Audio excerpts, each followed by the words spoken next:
चलो दोस्तों, हमने लास्ट टाइम स्टार्ट किया था प्रोबेबिलिटी के अंदर हमने क्या देखा था कि चैप्टर के सारे क्वेश्चन लगभग कैसे अटेंड करना है और पूरे हमने लगभग सारे टाइप के क्वेश्चन भी देख लिए थे, एग्जांपल एक देख लिया था। तो आज से मैं स्टार्ट करने वाला हूँ एनसीईआरटी के जो एक्सरसाइज है वो स्टार्ट करने वाला हूं, ताकि आपके जो डाउट बच रहे हैं वो भी डाउट क्या हो जाए, पूरी तरह से क्लियर हो। ठीक है, तो फर्स्ट क्वेश्चन हमारा क्या होता है 14.1, ये तो वर्ल्ड बुक का शायद है, न्यू बुक में 13.1 पर चैप्टर हमारा यही है। ठीक है, और लगभग आपके क्वेश्चन भी यही होंगे, कुछ अलग नहीं होगा। तो पहला क्वेश्चन होता है fill in the blanks type का क्वेश्चन है। पहले fill in the blanks type में क्वेश्चन क्या पूछा है आपको, किसी प्रोबेबिलिटी का इवेंट अगर नॉट इवेंट जोड़ दिया जाए तो कितने के बराबर होता है, 1 के बराबर होता है। आपकी बुक में ये सेंटेंस फॉर्म में दिया है, मैंने इसको आपको ज्यादा समझने के लिए इसमें कर दिया, आपको शॉर्ट फॉर्म में कर दिया। ठीक है, और इसी को मैं लास्ट टाइम दिखवाया था, अगर आपने इससे पहले वाला वीडियो देखा तो पहले आप वो देख के आओ फिर ये देख के आओगे तो नॉर्मल आपको जल्दी जल्दी समझ में आएगा। ठीक है, तो सबसे पहले हमने ये देखा था, चैप्टर भी स्टार्ट किया तो हमने ये देखा था। ठीक है, तो ये इतना क्लियर है।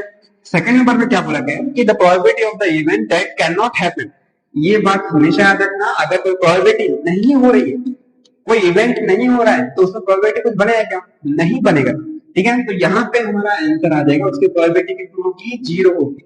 जब कोई इवेंट नहीं बनेगा तो उसकी प्रोबेबिलिटी कितनी हो जाएगी, 0 हो जाएगी। और ऐसी इवेंट को हम क्या कहते हैं, तो इम्पॉसिबल इवेंट कहते हैं। क्या बोलते हैं, इम्पॉसिबल इवेंट। रिमेंबर रहेगा, याद रखना तो। ठीक है, चलो the probability of the event that is certain to happen is dash. मतलब ऐसे इवेंट जो शायद होने वाले हैं। ठीक है, तो ऐसे इवेंट जो होने वाले हैं वो हमेशा कितने के बराबर होते हैं, 1 के बराबर। कितने के बराबर, 1 के बराबर। और इन्हीं को हम क्या कहते हैं, पॉसिबल इवेंट्स कहते हैं। क्या कहते हैं, पॉसिबल इवेंट्स। ठीक है, अगर एग्जाम में बाय चांस आपको पूछ ले सर्टेन टू हैपन और कैन नॉट हैपन, तो आप ये जानना कैन नॉट हैपन आएगा तो 0 और सर्टेन हैपन आएगा तो 1 करके आना है। ठीक है, इतना क्लियर है। चलो नेक्स्ट पे चलते हैं, 4 number question. A few moments later. 4th number देखते हैं आपने। तो 4th नंबर में क्वेश्चन में क्या दिया हुआ है कि the sum of the probability of all the elementary event of an experiment is dash. तो याद रखना, आप लोग अगर ऐसा क्वेश्चन पूछ ले आपको, sum of the probability of all elementary, मतलब जितने भी इवेंट हुए बराबर, उनका सम कितना होगा। तो अगर एक टाइम पे एक इवेंट हो रहा है तो दोनों का सम क्या होगा, लगभग मान लो कोई इवेंट कर रहा हूं, कुछ इवेंट हुआ तो उसमें कुछ चीजें हो भी सकती है, कुछ नहीं भी हो सकती है। जीरो होने के लिए मैंने बताया था कि पीई बोलते हैं उसको, और नहीं हुआ उसको हमने क्या बताया था, पी ई डैश हुआ था, बताया था ना।